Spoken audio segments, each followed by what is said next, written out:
All right, now with all of this stuff going on, it's not looking good for the WNBA right now. I will say it is helping that Unrivaled's ratings are absolutely atrocious and embarrassing. But all in all, it seems like a lot of these ladies that the WNBA has helped, because at the end of the day, they have not been making money. The WNBA has been helping these. Not looking. Man, calling this situation good would be the understatement of the century. What we're witnessing isn't your typical sports league drama. This is a full-blown meltdown. The same league that Caitlin Clark single-handedly rescued in 2024 is now teetering on the edge of destruction. And here's the twisted part. It's the players she made rich who might finish it off. This point where it could be death, okay? The first one is, okay, the WNBA and WNBPA agreed on a groundbreaking CBA in 2020, okay? So they agreed on that CBA. That was cool. Now, this was important. So here's the breakdown. ESPN just laid out 11 crucial moments that brought the WNBA to this breaking point, where players and management can't even sit in the same room for CBA talks. But ESPN's dancing around the real story. Out of those 11 moments, only 3 actually matter, and one of them is a complete game changer. Let me take you through this timeline step by step, because if you want to understand why Caitlin Clark might actually walk away from the WNBA, you need to see how we got here. June 2020, the WNBA announced the bubble season. Now, that was during a crazy time in the world. They started the wobble, and they played games. And Kathy Engelbert, for y'all that don't know, Kathy Engelbert had to beg these players to play, or there would be no more WNBA. A lot of these players wanted all of their money up front plus extra. Kathy Engelbert got that done. A lot of these players was willing to let this league die out in 2020.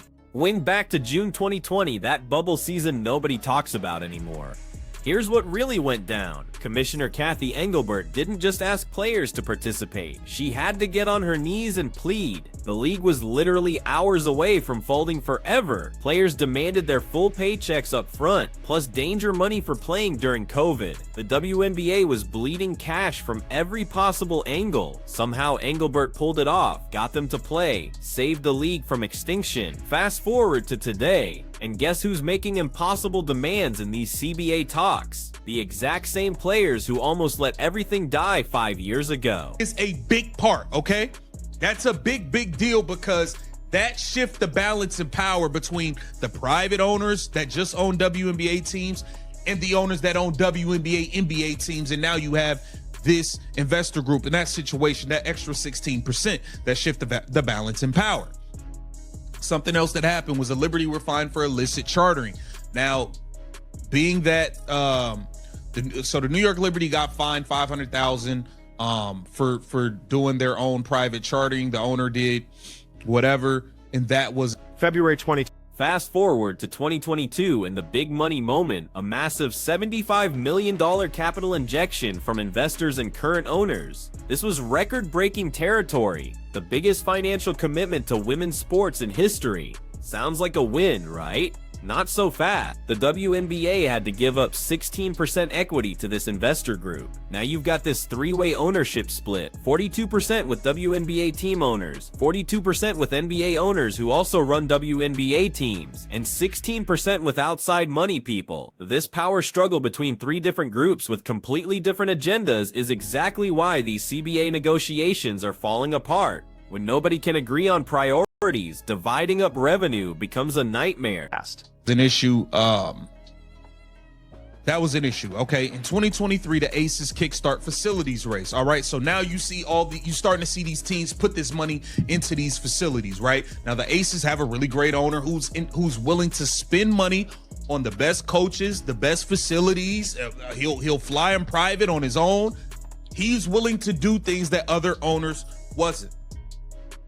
Now, we are about to get to the big part right here, okay? Then there's the Liberty charter flight disaster. Owner Joe Tsai decided his team deserved to fly private because he had the money and wanted to give his players every advantage possible. League headquarters lost their minds, slapped them with competitive imbalance violations, and hit them with a brutal $500,000 fine. Meanwhile, over in Las Vegas, Mark Davis is dropping serious money on world-class facilities, top-tier coaching staff, building a championship operation from the ground up. You've got owners ready to spend whatever it takes, and others counting every penny. The tension has been building pressure for years. Yada, yada, yada.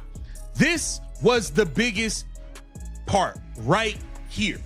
And this, I believe, is one of, if not the biggest thing in why we are at this point, is because of this brilliant young lady here, Caitlin Clark. April 2024, Caitlin Clark drafted into WNBA. Spotlight intensifies. Remember that. Spotlight intensifies. Fresh off a record-breaking senior season at Iowa, Clark was drafted #1 in the 2024 draft by the Indiana Fever, bringing... Then April 2024 hits, and everything shifts permanently. Caitlin Clark gets selected first overall by Indiana. The draft coverage alone pulled 2.45 million viewers. Not the games, just watching her name get announced and seeing her hold up that jersey. That superstar magnetism the WNBA had never experienced. The league was completely unprepared for this level of attention. They had no clue how to shield her from attacks, no strategy for marketing this phenomenon, no plan for managing the media circus she brought, but they sure knew how to cash in on every dollar she generated. The biggest reason we are at this point, because I don't believe that without Caitlin Clark, they would have the demands that they have, period. Weeks later, the league announced it was transitioning to a full-time chartering program. Weeks later, yeah, some teams was flying private on back-to-backs. They was flying private for the finals. Weeks later, after Caitlin Clark gets drafted, everybody flying private, every game. What we talking about?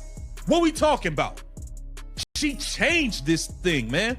She changed. Here's what people miss about Clark's impact. It wasn't just ratings and packed arenas, though those were off the charts. She completely rewired what WNBA players thought they deserved. Within weeks of her draft, the league announced mandatory charter flights for every single team.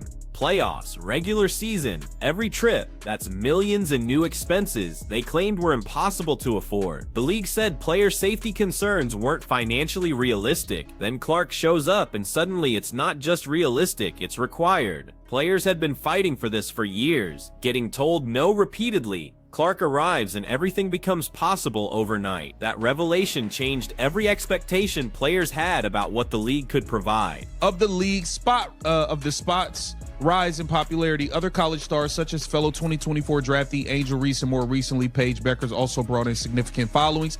I will argue the Paige Beckers thing because Paige Beckers can't draw no ratings in Unrivaled. Paige Beckers had the third lowest attendance in all of the WNBA in Dallas last year. I don't believe Paige is the big star y'all try to make her to be. I just think Paige is a great, great basketball player, but that's just me. It became clear Clark was sort of a rising tide that helped lift all boats. Facts. Clark's rookie numbers are just insane. She shattered every attendance record in league history. Viewership records collapsed weekly. The WNBA finals between New York and Minnesota posted the strongest ratings in 25 years, and Clark wasn't even competing in those finals. She lifted everyone around her. Angel Reese got major attention. Paige Beckers had massive hype entering the league. But let's get real about something. Beckers had the third worst attendance numbers in Dallas last season. Her unrivaled ratings right now are embarrassing. This idea that multiple stars exist on Clark's level is pure marketing fiction. Clark stands alone and everyone knows it, whether they admit it or not. Say it publicly. Clark-Reese rivalry. This is not about rivalries or iconic personalities fueling a business model. WNBPA Executive Director Terry Jackson said in a statement, "This kind of toxic fandom should never be tolerated or left unchecked. It demands immediate action and frankly should have been addressed long ago." So you had all of this nonsense. Now you got everybody calling all Clark fans racist, no matter what skin color they are. Now, Caitlin Clark comes in, brings in all this fanfare, all this money. Boom, WNBA secures a monumental media deal. Okay, $2.2 billion deal with Disney, Amazon Prime Video. Then comes the The media rights explosion. $2.2 billion across 11 years with Disney, Amazon Prime Video, and NBC Universal. Let me repeat that. $2.2 billion with a B.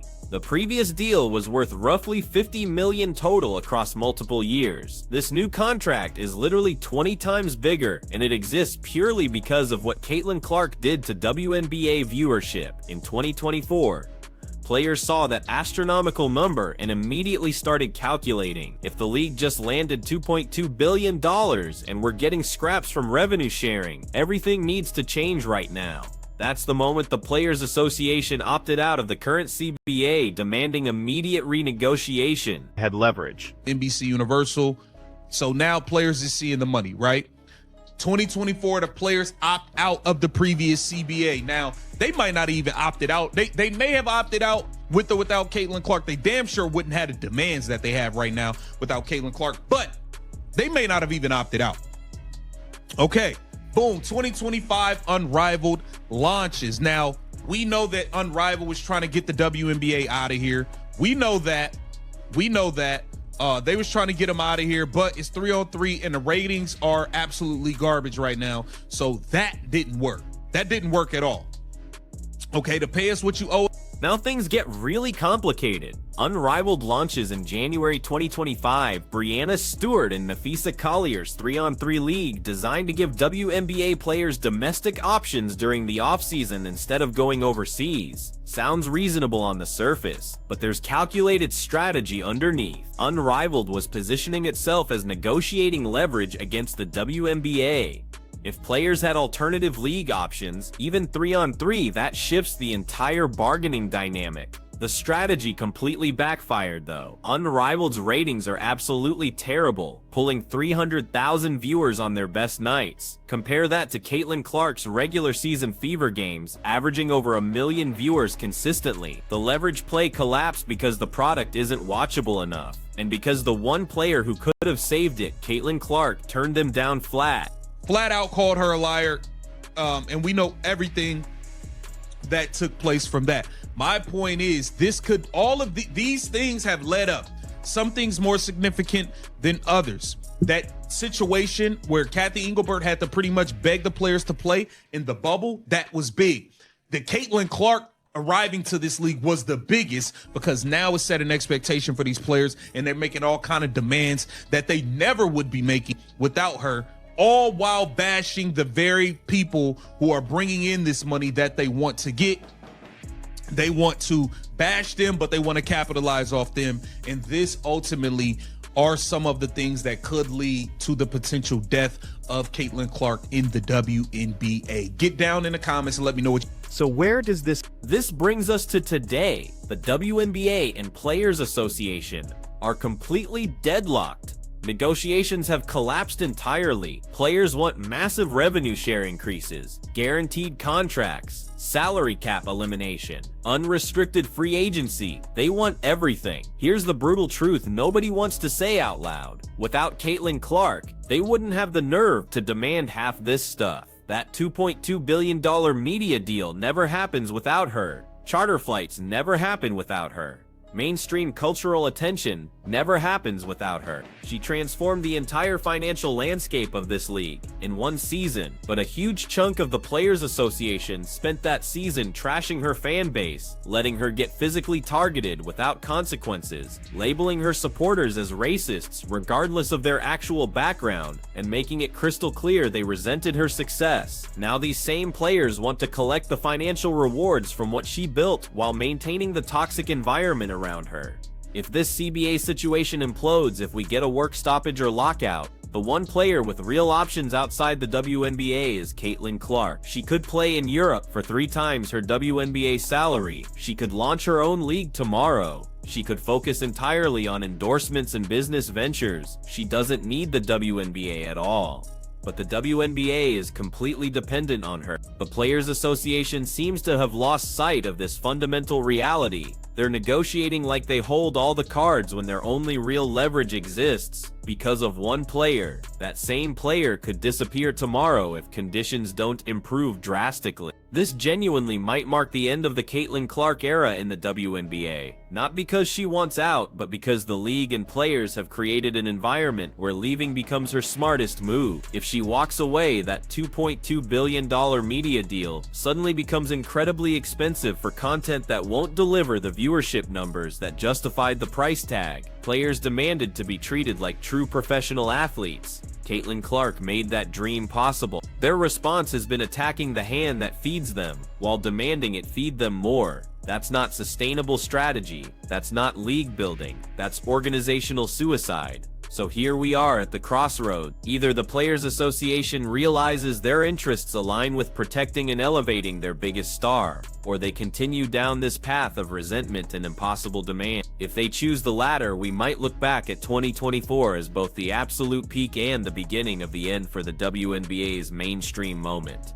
Because here's the reality check. Caitlin Clark gave this league something it never possessed before. True relevant, authentic mainstream cultural significance. The kind of attention that transcends sports fans and captures casual viewers who never cared about women's basketball. That's lightning in a bottle territory. That's invaluable. That's irreplaceable. And it can vanish just as fast as it appeared if the people benefiting don't wake up and recognize what they have before it's gone forever. Time is running out, negotiations are stalled, and every single day this continues is another step closer to Caitlin Clark deciding she's finished dealing with a league that refuses to protect her while profiting from everything she creates.